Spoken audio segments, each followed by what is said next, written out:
Today we will explore one of the most ingenious and accessible inventions that illuminated the dark nights of the medieval era. Rushlights, a form of lighting that allowed the poor peasants of Europe to face the darkness without spending fortunes on beeswax candles. Before continuing with the video, remember to subscribe to the channel for more documentary narratives like this one. When the sun dipped below the horizon and darkness spread across medieval villages, work did not cease. The men and women of that time did not have the luxury of simply flipping a switch and banishing the shadows. Artificial light was a precious commodity, often inaccessible to the poorest, and the night represented a constant challenge for those who needed to continue their domestic tasks after twilight. In the humble homes of the peasants, where the earthen floor exuded moisture and the stone walls retained the cold, there existed a fundamental need that transcended comfort: the need to see. Spinning wool, repairing tools, preparing food, caring for the sick, teaching children the family trades, all of this depended on some form of lighting when natural light was extinguished. And in the long winter nights, when the sun disappeared in the middle of the afternoon and only returned many hours later, this need became even more urgent. Medieval Europe, often portrayed as an age of darkness, possesses a history much more complex and fascinating than stereotypes suggest. Far from being a period of complete darkness, both literal and metaphorical, the Middle Ages was a time of ingenuity and adaptation, where people found creative solutions to daily challenges. One of these solutions, as simple as it was brilliant, was the rushlight. This primitive form of lighting, which dates back to even more ancient times, became a ubiquitous presence in the humblest homes of Great Britain and other regions of Europe, offering an affordable alternative to expensive wax candles or even the less refined tallow candles. To understand the importance of rushlights, it is first necessary to dive into the daily lives of medieval peasant families. Life at that time was governed by natural cycles, by the rising and setting of the sun, by the seasons of the year, and by the rhythms of agriculture. About 85% of the European population was composed of peasants, people who worked the land of their feudal lords in exchange for protection and the right to cultivate small portions for their subsistence. Their houses were modest, often consisting of just one room where the whole family slept, ate, and performed their daily activities. Domestic animals, chickens, pigs, and even cows often shared this limited space, providing additional heat during the cold months, but also contributing to an environment that would be considered absolutely unsanitary by modern standards. In these simple dwellings, the central hearth played multiple functions. It was a source of heat, a place for food preparation, and of course it provided some lighting. The smoke, without an adequate chimney to escape, rose and accumulated under the thatched roof, blackening the beams and creating a dense, acrid atmosphere. But the fire from the hearth, as important as it was not sufficient to adequately illuminate the farthest corners of the room, especially when delicate work such as sewing or spinning required closer and more directed light. It was in this context that rushlights became indispensable. The raw material for these humble lights grew abundantly in the humid regions of Europe. The common rush, scientifically known as Juncus effusus, thrived on the banks of rivers and lakes, in marshes, and in any waterlogged terrain where water accumulated. This perennial plant, with its cylindrical and flexible stems that could reach more than a meter in height, was as common in the British Isles as the grass that covered the fields. For medieval peasants, the rush represented a free resource, available to anyone willing to harvest it in the marshy areas near the villages. The harvesting of the rushes followed a specific calendar, usually occurring in late summer or early autumn. At this time, the plants had reached their maximum growth, and their stems were filled with a spongy white substance called pith or marrow. It was this pith that constituted the essential element of the rushlight, functioning as a natural wick capable of absorbing and transporting the melted fat that would feed the flame.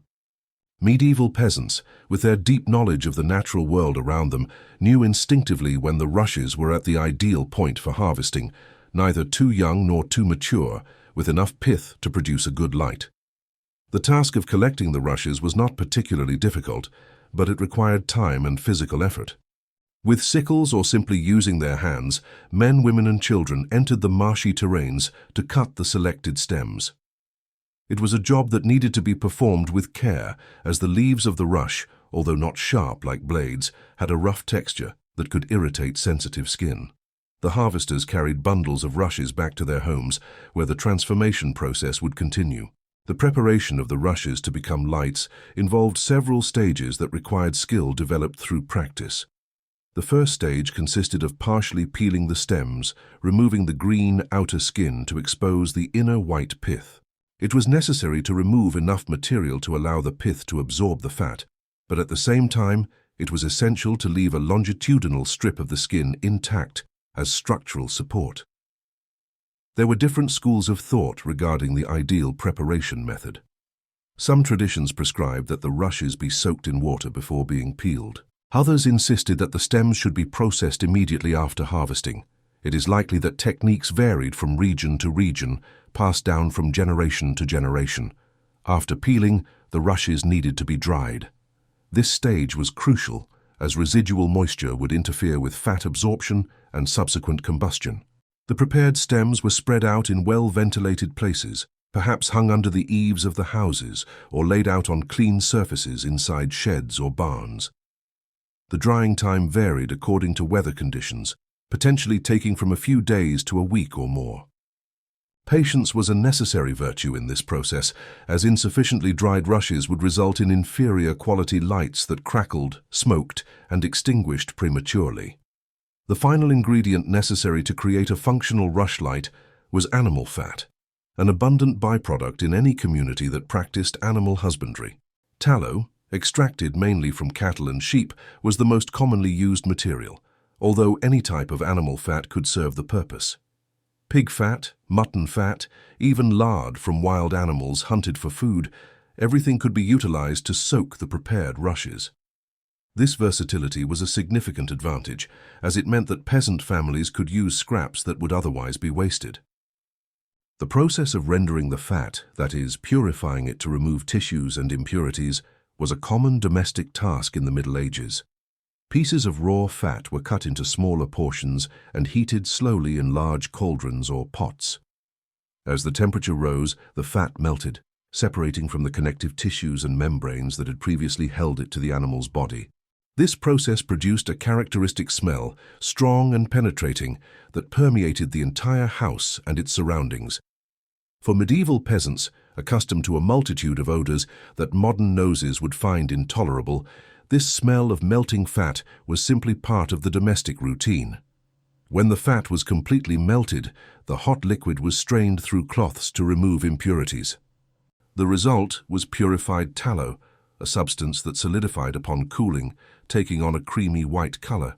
This tallow could be stored for future use in candles, soap, or rushlights. Mutton fat was particularly valued as it dried with a firmer consistency. The final stage of manufacturing consisted of dipping the dried rushes into the melted fat. The fat needed to be hot enough to remain liquid, but not so hot as to damage the pith. The rushes were immersed one by one, remaining in the fat bath until their fibers were completely saturated. Upon being removed, they displayed a shiny and translucent appearance.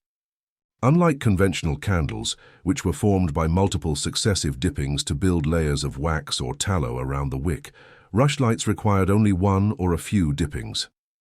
The rush itself, with its absorbent pith, constituted both the fuel and the wick. This economy of materials and effort was one of the main advantages of this form of lighting. A peasant family could produce dozens of rushlights with the same amount of fat needed to make just a few candles, making domestic lighting a realistic possibility even for the poorest. The finished rushlights were relatively thin and flexible, measuring between 25 and 70 centimeters. This shape required a special support for burning, different from conventional candlesticks. Supports for rushlights were typically made of forged metal, consisting of a pincer mounted on a stable base. These supports represented one of the few monetary expenses associated with the use of rushlights. Once acquired, a good support could last for generations. The pincer held the rush at a 45-degree angle, allowing the melted fat to flow down, feeding the flame. The quality of light produced by a rush was modest when compared to the best beeswax candles. Rushlights produced enough illumination for basic tasks, but were inadequate for detailed work. Reading or sewing by the light of a single rush was possible, but it strained the eyes. The light flickered and danced, casting moving shadows across the walls of the room. The duration of combustion varied considerably, from 10 to 15 minutes for smaller rushes to almost an hour for the larger ones. The naturalist Gilbert White documented a 72-centimeter rushlight that burned for 57 minutes. This variability meant that medieval families needed to maintain substantial reserves of rushlights. A single night of work could consume half a dozen rushes, and the provision for the cold season required hundreds of them. The social hierarchy of medieval Europe manifested itself in the different forms of lighting available to each class. While peasants relied on rushlights, the wealthier classes had access to superior options. Tallow candles offered more consistent light, although they produced smoke and an unpleasant odor. At the apex of the social scale, the nobility and the clergy enjoyed beeswax candles, which burned with a bright and clean flame. The prohibitive cost of this wax restricted its use, but churches insisted on its exclusivity for lighting altars. The smoke from tallow candles would blacken frescoes and sacred images, while the purity of beeswax symbolized spiritual values cherished by the Christian faith. Returning to the humble rushlights, it is important to recognize that despite their limitations, they represented a remarkable achievement of popular ingenuity. With materials that were completely free or of minimal cost, medieval peasants managed to produce enough lighting for their needs. This self-sufficiency was characteristic of a society where money circulated little among the lower classes. The manufacture of rushlights illustrates how practical knowledge was transmitted in medieval communities. There were no written manuals or tutorials to teach the techniques involved. Children learned by observing their parents and grandparents participating in the tasks until they mastered each stage. This tacit knowledge was as valuable as any written text preserved in the monasteries of the time. Women played a central role in the medieval domestic economy, and the production of rushlights was among their responsibilities, with the knowledge being transmitted through female lineages. Winter represented the period of greatest dependence on artificial lighting. With short days and endless nights, medieval families tried to take advantage of every available ray of light. Other tasks filled the time: repairing tools, making utensils, preparing fibers for weaving. Many of these activities could be performed by the flickering light of rushlights. The supports for rushlights that have survived to our day offer us a fascinating glimpse of this technology. Made of wrought iron, they ranged from simple designs to more elaborate examples that combined a rush holder with a base for a conventional candle. The geographical distribution of rushlight use corresponded to the availability of the plant. In the British Isles, where the rush thrived due to the humid climate, this form of lighting was particularly widespread. Records indicate that rushlights remained in use in rural England until the end of the 19th century. During the Second World War, when rationing affected the British civilian population, there was a brief revival of interest in rushlights. Publications of the time taught preparation techniques, rescuing knowledge that had begun to be lost. In some rural areas of Wales, rushlights continued to be used until the mid-20th century. The experience of using rushlights was fundamentally different from modern lighting. The flame was modest and inconstant, requiring continuous attention, as the rush needed to be repositioned as it burned. The environment created was intimate and circumscribed, a small circle of visibility surrounded by shadows. This intimacy, forced by the limitation of light, certainly shaped medieval social and family life. People gathered closer to one another, sharing the precious resource of lighting. The conversations, stories, and songs that filled the nights took place in this circle of flickering light, creating a physical and emotional proximity that has been lost in our era of abundant lighting. The characteristic smell of rushlights, resulting from the combustion of animal fat, varied from almost imperceptible to unpleasant, depending on the quality of the fat. For medieval peasants, accustomed to living with animals and all sorts of organic odors, this smell was accepted as a natural part of domestic life. The soot produced by rushlights contributed to the gradual darkening of the interior surfaces of the houses. This accumulation represented an additional fire risk, especially considering that many medieval houses had highly flammable thatched roofs. The fire risks associated with open-flame lighting were a constant concern in the medieval era. Entire villages could be destroyed when a fire escaped control. Rushlights, with their relatively small flame and stable supports, were probably safer than unprotected candles, but the risk was never completely eliminated. Falling asleep with a light on was an imprudence that could have catastrophic consequences. The technology of rushlight supports evolved over the centuries, although the basic principles remained unchanged. The oldest examples were extremely simple, consisting only of an iron pincer. Gradually, refinements were introduced: more stable bases, mechanisms to adjust the tilt, combinations with supports for conventional candles. Some supports incorporated a receptacle to catch the melted fat that dripped from the burning rush. This recovered fat could be reused, demonstrating the mentality of maximum resource utilization that characterized the medieval domestic economy. The tradition of rushlights left marks on British popular culture that persist to this day. Idiomatic expressions, folk songs, and literary references preserve the memory of this form of lighting.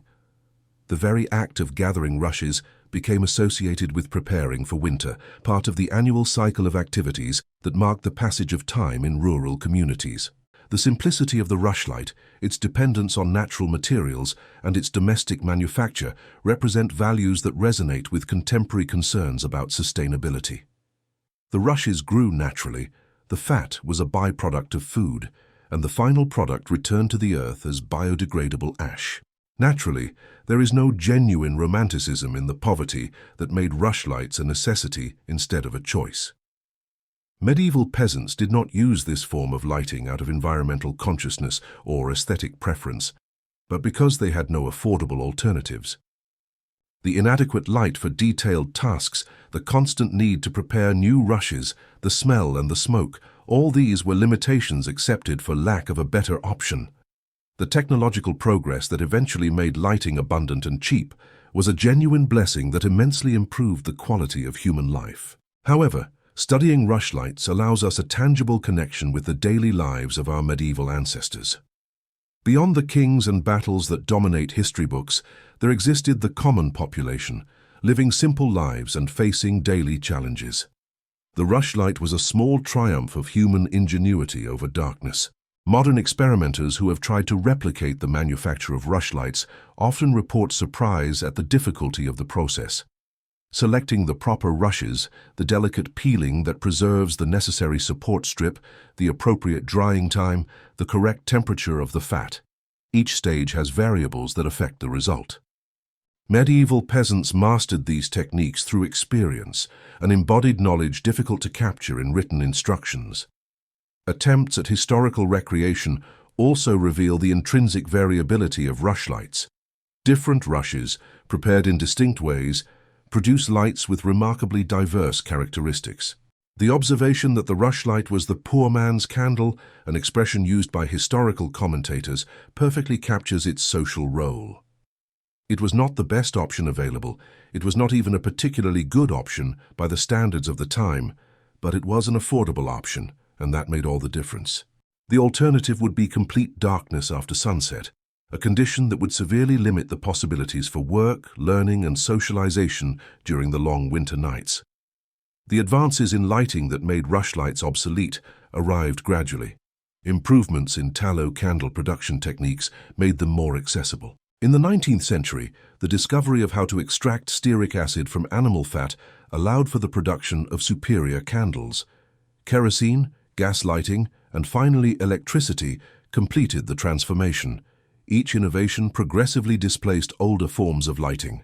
The rushlight, perhaps the most primitive of all forms of artificial lighting beyond simple fire, was one of the first to disappear from common use. Today, the rushlight survives primarily as a historical curiosity, an object of study for historians of technology and living history enthusiasts. Museums display ancient wrought iron supports, and occasional demonstrations recreate the manufacturing process. This record preserves knowledge that would otherwise be lost with the passing of generations. The history of the rushlight also reminds us of the universality of the human need for lighting. In all cultures and eras, people sought ways to extend their activities beyond the hours of sunlight. Materials and methods varied according to available resources, from the seal fats of Arctic peoples to the vegetable oils of Mediterranean civilizations, but the goal was always the same: to overcome darkness, to expand human possibilities. In the specific context of medieval Europe, the rushlight represented an elegant solution to a universal problem, adapted to the ecological and economic conditions of the region. The abundant rushes of the British marshes, the availability of animal fat in a society of livestock breeders, the technical simplicity that allowed for domestic manufacture, all these factors combined to create a form of lighting adjusted to the needs of medieval peasants. Contemplation of this humble technology invites us to reflect on our relationship with artificial lighting. We live in an era of abundant light, where darkness has become a choice. We can illuminate our homes, streets, and entire cities with a simple touch. This abundance is so complete that we often forget it was not always this way, that darkness was a real challenge our ancestors faced every night.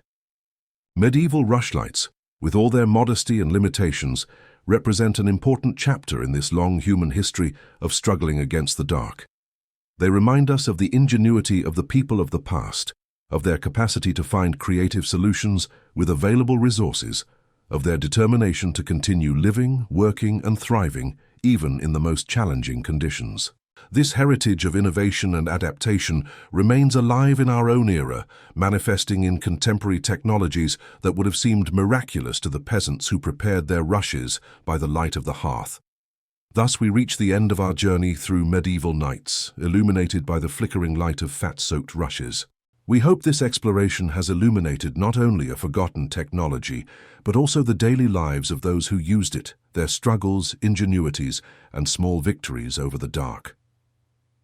The story of rushlights is a story about human persistence, about the refusal to accept limitations as final, about the constant search for ways to improve our conditions of existence. If you have made it this far, it means you share with us a fascination for lived history, for the daily details that rarely appear in grand historical accounts but constitute the real texture of human experience through the centuries. Every subscription to this channel represents a vote of confidence in our work to illuminate the forgotten corners of the past. Just as medieval peasants prepared their reserves of rushes to face the long winter nights, we build together a community of the curious and those passionate about history. Leave your comment sharing what most interested you in this narrative, or perhaps an additional curiosity about medieval life that you would like to see explored in future documentaries. Like this video so that more people can discover these forgotten stories, and don't forget to subscribe to continue with us on this ongoing journey through time. The flame of knowledge, unlike the humble rushlights, is not extinguished as long as there are those who feed it with curiosity and passion for the past.